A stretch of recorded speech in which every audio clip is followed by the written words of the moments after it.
Assalamualaikum warahmatullahi wabarakatuh. Kami dari kelompok 4 ingin mempresentasikan hasil diskusi kami. Saya Arinda Dipa Zahra. Saya Farid Faisal. Saya Putri Salsabila. Mohon disimak semuanya. Selanjutnya, saya akan membacakan latar belakang dari konsolidasi laporan keuangan. Penggabungan suatu usaha yang dilakukan oleh korporat yang melakukan konsolidasi tentunya akan mempengaruhi penyajian laporan keuangan perusahaan. Bab ini akan membahas penyajian laporan keuangan konsolidasi yang dapat dilihat pada pembahasan beberapa subbab di bawah ini. A. Kepemilikan, kontrol, dan pengaruhnya terhadap akun investasi saham. Pada umumnya, perusahaan memiliki kepemilikan pada perusahaan lain dalam bentuk yang beragam. Contohnya, terdapat beberapa perusahaan yang berinvestasi pada perusahaan lain dengan tujuan untuk memperoleh pengembalian di masa depan. Metode yang digunakan untuk mencatat investasi saham bergantung pada jumlah saham yang dimiliki, bagian, dan level pengaruh serta kontrol investor. Terdapat beberapa metode yang dapat digunakan untuk mencatat investasi pada laporan posisi keuangan.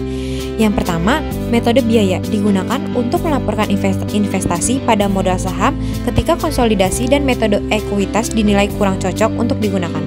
Kedua, metode ekuitas biasanya digunakan untuk melaporkan laporan kepada pihak luar namun memiliki pengaruh yang besar terhadap kebijakan dan keuangan investor. Ketiga, ada metode konsolidasi, di mana metode ini merupakan metode pencatatan atau pelaporan yang menggabungkan pelaporan dari beberapa perusahaan, termasuk di dalamnya adalah pendapatan, beban individual, aset, kewajiban, serta dalam penyajian laporannya, 44 menganggap bahwa dua perusahaan yang terpisah adalah suatu entitas yang tidak terpisah. Dalam metode konsolidasi dikenal anak perusahaan dan induk perusahaan. Induk perusahaan merupakan pemegang kendali dan kontrol atas anak perusahaan. Yang B. Entitas usaha dan laporan konsolidasi. Pada era saat ini, berbagai entitas usaha dituntut untuk melakukan kolaborasi agar dapat semakin meningkatkan keunggulan bersaing perusahaan. Salah satu bentuk kolaborasi antar perusahaan tersebut adalah konsolidasi.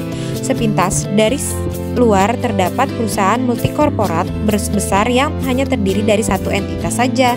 Namun jika diamati lebih jelas lagi, ternyata entitas ini terdiri dari berbagai anak perusahaan yang terpisah. Umumnya, perusahaan yang menyusun laporan keuangannya dalam bentuk laporan konsolidasi menuliskan di bagian judul laporan keuangannya yaitu laporan konsolidasi atau Consolidated Financial Statement. Laporan konsolidasi timbul sebagai akibat dari adanya aktivitas merger dan akuisisi perusahaan. Aktivitas merger merupakan aktivitas penggabungan aset bersih dari dua perusahaan yang berbeda dan aset yang ini ditransfer ke satu perusahaan. Manfaat laporan keuangan konsolidasi. Banyak stakeholder perusahaan yang membutuhkan adanya laporan keuangan konsolidasi dari perusahaan sebagai bentuk pertanggungjawaban atas aktivitas operasional yang telah dilakukan oleh pihak internal atau manajemen perusahaan. Stakeholder tersebut diantaranya adalah investor, kreditur, dan pihak pemberi dana lainnya. Laporan keuangan konsolidasi akan memberi informasi mengenai total sumber daya perusahaan dari induk perusahaan maupun anak perusahaan, apalagi jika anak perusahaan berjumlah banyak, maka ikhtisar laporan keuangan sangat dibutuhkan. Pihak internal membutuhkan informasi laporan keuangan konsolidasi dalam rangka untuk menggali informasi mengenai aktivitas operasional perusahaan. Hal ini dilakukan untuk mengetahui keadaan aset lancar setiap anak perusahaan, sehingga jika terdapat salah satu perusahaan mengalami defisit pada kasnya, perusahaan itu dapat mentransfer kas tanpa perlu melakukan pinjaman dari pihak eksternal perusahaan. D. Kekurangan laporan keuangan konsolidasi. Pihak manajemen berpotensi untuk menyembunyikan kinerja buku salah satu perusahaan. Hal ini dikarenakan dalam proses penggabungan laporan keuangan konsolidasi, semua akun yang pada perusahaan induk maupun perusahaan anak ditotalkan menjadi satu dalam laporan keuangan. Tidak semua saldo laporan konsolidasi dapat didistribusikan dalam bentuk dividen kepada anak perusahaan. Hal ini dikarenakan tidak semua perusahaan mendapatkan keuntungan. Rasio-rasio keuangan tidak dapat diterapkan pada semua perusahaan. Hal ini disebabkan oleh jumlah saldo setiap akun merupakan saldo jumlah total saldo gabungan yang tidak dapat digunakan untuk memprediksi rasio keuangan untuk perusahaan induk maupun perusahaan anak. PSAK nomor 4 tentang laporan keuangan konsolidasi. Sesuai dengan penjelasan yang terdapat pada PSAK nomor 4 tahun 1991, laporan keuangan konsolidasi merupakan laporan yang bertujuan untuk memberikan informasi mengenai keseluruhan posisi dan aktivitas perusahaan yang terdiri dari sejumlah perusahaan yang tergolong memiliki hubungan istimewa. Pernyataan standar akuntansi keuangan nomor 4 ini juga menggambarkan informasi bahwa anak perusahaan harus dikonsolidasikan, dan jika entitas anak perusahaan tidak dikonsolidasikan, maka harus diakui sebagai investasi pada perusahaan lain dalam laporan keuangan konsolidasi. Ilustrasi proses konsolidasi laporan keuangan.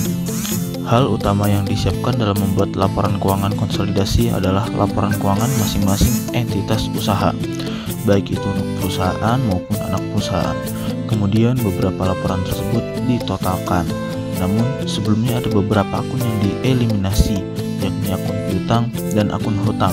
Apabila kedua perusahaan yang saling memiliki hubungan istimewa pernah melakukan transaksi antar internal perusahaan terkait piutang dan hutang, setelah dilakukan proses eliminasi dan penyesuaian akun-akun terkait transaksi antar internal perusahaan, maka terdapat beberapa hal yang harus diperhatikan. Di antaranya adalah apakah ada akun yang tidak muncul dalam laporan keuangan tersebut jika entitas usaha dijadikan satu kesatuan. Jika laporan tidak bisa disusun menjadi satu laporan tunggal, maka terdapat prosedur tambahan yang harus ditambahkan sehingga dapat menghasilkan laporan yang utuh yang terdiri dari gabungan laporan beberapa perusahaan. Kesimpulan, laporan keuangan konsolidasi adalah suatu penyajian terstruktur dari posisi keuangan dan kinerja keuangan suatu entitas. Laporan ini terdiri dari 5 bagian, yaitu laporan posisi keuangan atau neraca, laporan laba rugi dan penghasilan komprehensif lainnya, laporan arus kas, laporan perubahan ekuitas, dan catatan atas laporan keuangan. Beberapa keterbatasan dari laporan keuangan konsolidasi adalah karena hasil operasi dan posisi keuangan dari masing-masing perusahaan yang diteliti tidak semua mencantumkan biaya kualitas dalam laporan keuangan konsolidasinya. Biaya kualitas lainnya seperti biaya pencegahan dan biaya penilaian tidak tercatat dalam laporan konsolidasi tahunan. Terima kasih telah mendengarkan materi yang kami paparkan pada materi konsolidasi laporan keuangan. Kurang lebihnya mohon maaf. Kami ucapkan terima kasih. Wassalamualaikum warahmatullahi wabarakatuh.